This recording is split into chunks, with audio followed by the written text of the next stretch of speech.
Bom dia, boa tarde, boa noite. Espero que vocês estejam bem, que estejam se cuidando. Hoje, então, é aquela aula que eu separo para explicar o trabalho avaliativo deste bimestre, deste segundo bimestre.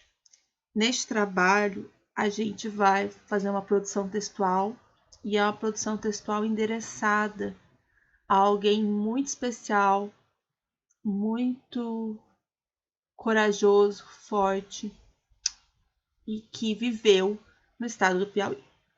Eu vou aumentar minha apresentação, só um minutinho.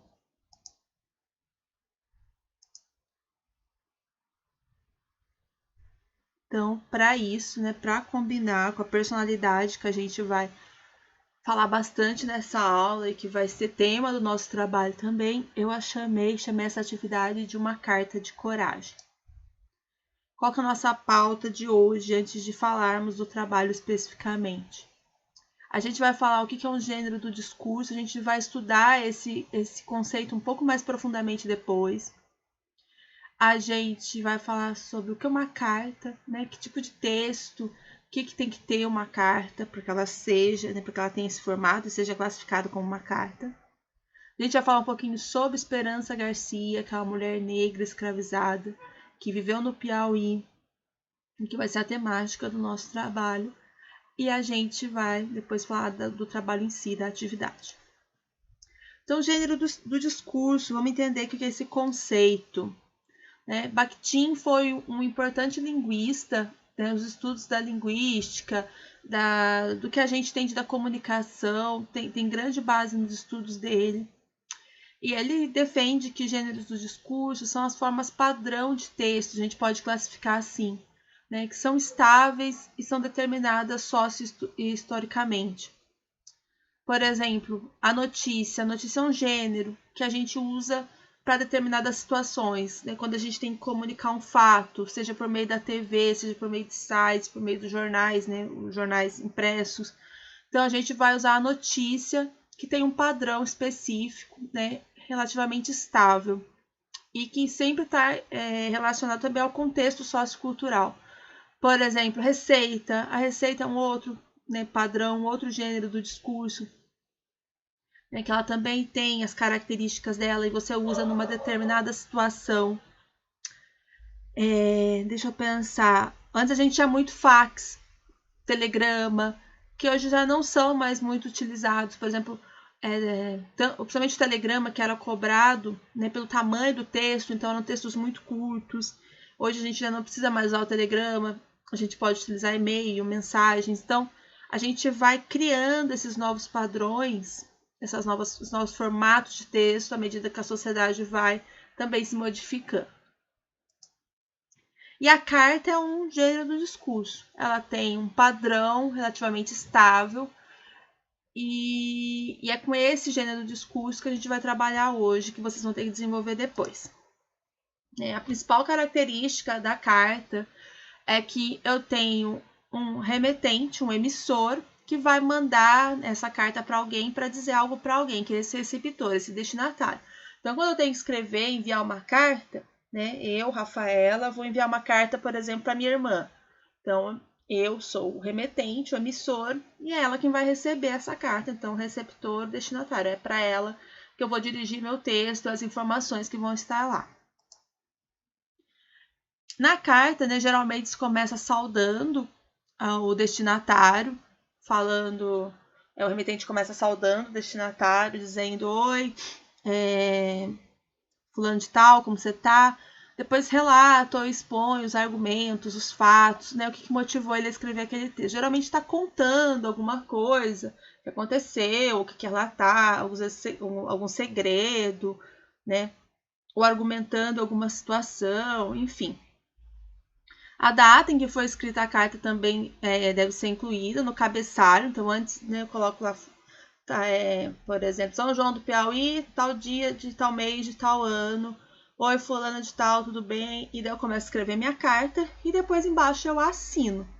Me despeço, falo até logo, me escreva e assino.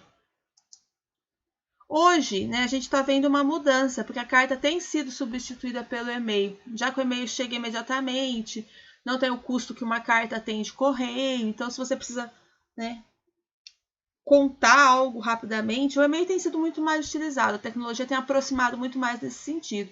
Mas a gente sabe que a carta física de papel, ela carrega um tom mais íntimo, mais pessoal, mais confidencial. E muitas vezes também aquela questão, né, de você guardar aquelas cartas que você recebe, que você recebeu. Eu tenho cartas de uma amiga minha aqui da época da faculdade, que ela me enviou há uns anos já e elas estão guardadas aqui. Então a carta ela tem esse tom mais pessoal, mais íntimo, de lembrança quase mesmo também, que o e-mail não tem. E a questão da letra à mão também, então ela tem essas características.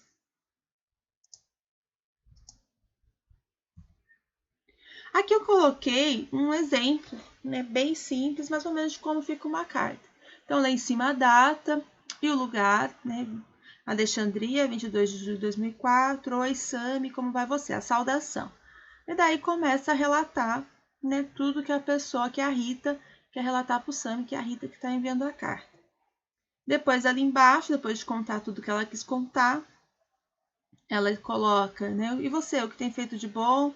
Me escreva logo, um abração, Rita. Então a carta, ela tem essa intenção mais pessoal mesmo, né? Na maioria das vezes, de você compartilhar o que você tem vivido, o que você tem passado, seus sentimentos, ou às vezes argumentar, se defender de uma determinada situação.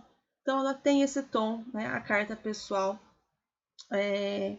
Há cartas, né, que são também comerciais e tal, mas elas também seguem uma estrutura muito parecida, fora esse tom pessoal. Então, agora falando da nossa personalidade, que é a Esperança Garcia. Quem que foi Esperança Garcia? Eu já adiantei.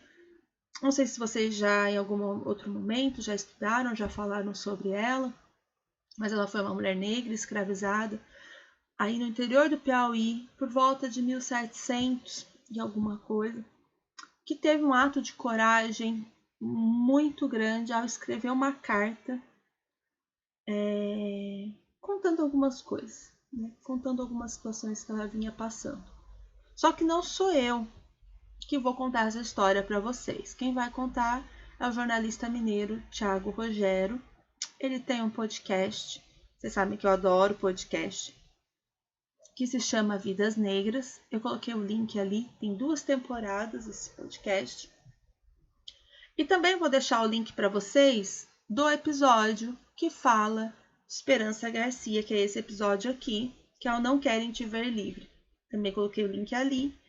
E vocês devem escutá-lo, né, para vocês conhecerem a história da Esperança Garcia. Ele traz vários detalhes ali para depois desenvolver a atividade sobre ela.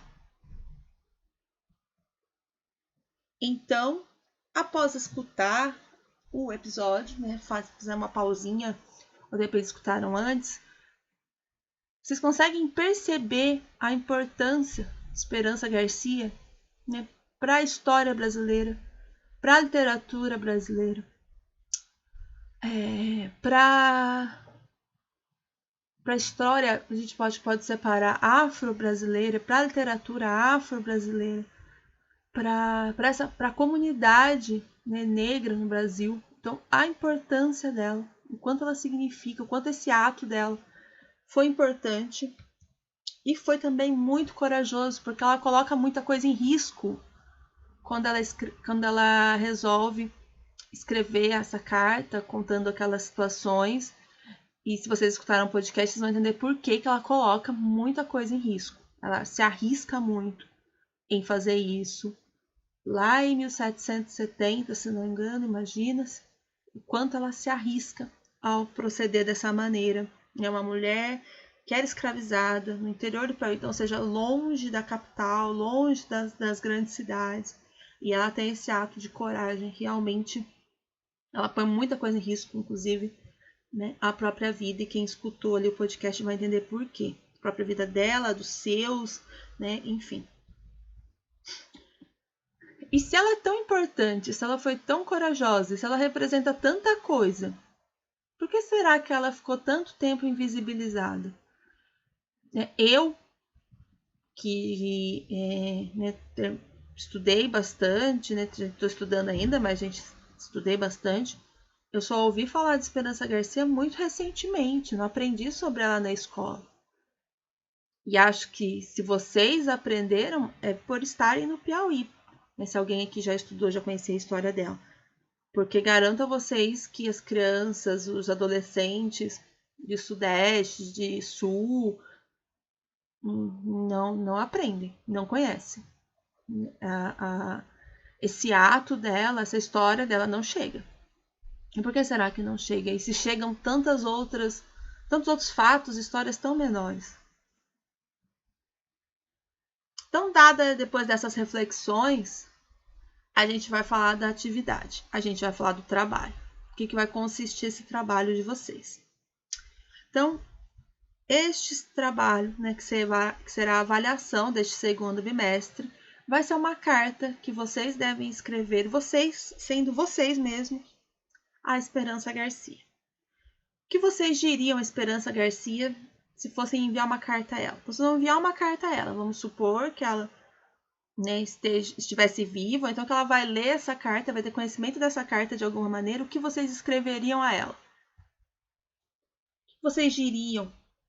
Vocês, como, né, grande maioria nascidos no estado do Piauí, então vocês já compartilham essa identidade com ela, essa proximidade, o que vocês diriam a ela? E como você explicaria a Esperança Garcia a situação dos descendentes escravizados, né, dos negros escravizados hoje no Brasil? É boa? É ruim? Falta algumas coisas? Porque ela fez parte dessa luta, né? Com o ato dela, ela faz parte da luta. E como você explicaria para ela que essa luta contra o racismo, contra a violência contra as pessoas negras está hoje? E o que você falaria para ela sobre como está o Brasil hoje? Como está o Piauí? Qual que é a situação que a sociedade se encontra? O que tem de bom? O que tem de ruim? O que né, melhorou? O que piorou? Se algo na tua visão piorou? E sobre o futuro? A gente está falando de uma mulher que se chama Esperança. Eu acho que esse nome é muito forte. Que esperanças você tem sobre o futuro que compartilharia com ela? O nome dela é muito emblemático para mim. Então eu acho que a gente também não pode deixar, já falei disso com vocês várias vezes, a gente também não pode deixar de ter esperança. E quais as esperanças vocês têm para compartilhar com a esperança? Então a carta deve ser escrita à mão, não pode ser digitada. Né? Eu quero esse tom mais pessoal, mais íntimo. Direcione a carta como se estivessem falando mesmo com a Esperança Garcia. Né? Como se fosse alguém que vocês, eu acredito, admiram, gostariam de conhecer, com letra legível, né, para eu poder entender. Ter no mínimo 15 linhas, sem contar o cabeçalho, então aquela parte da data e de Oi Esperança, ou Caro Esperança, enfim, como vocês forem começar. E depois a parte de baixo, né, despedida e assinatura. Tá? Então, o texto mesmo tem que ter no mínimo 15 linhas, sem contar esses elementos assim que a gente pode chamar mais de externos, né? Que é a data, a saudação, a assinatura. Dúvidas vocês podem enviar ali no comentário da atividade ou então por e-mail. E era isso, eu espero que gostem de fazer, eu espero cartas lindas. E pode ser, eu não coloquei, mas pode ser a caneta ou a lápis, mas se for a lápis, por favor, fazer bem forte para poder enxergar, prefiro a caneta, tá? E é isso, e até mais. E a gente se vê nas próximas aulas.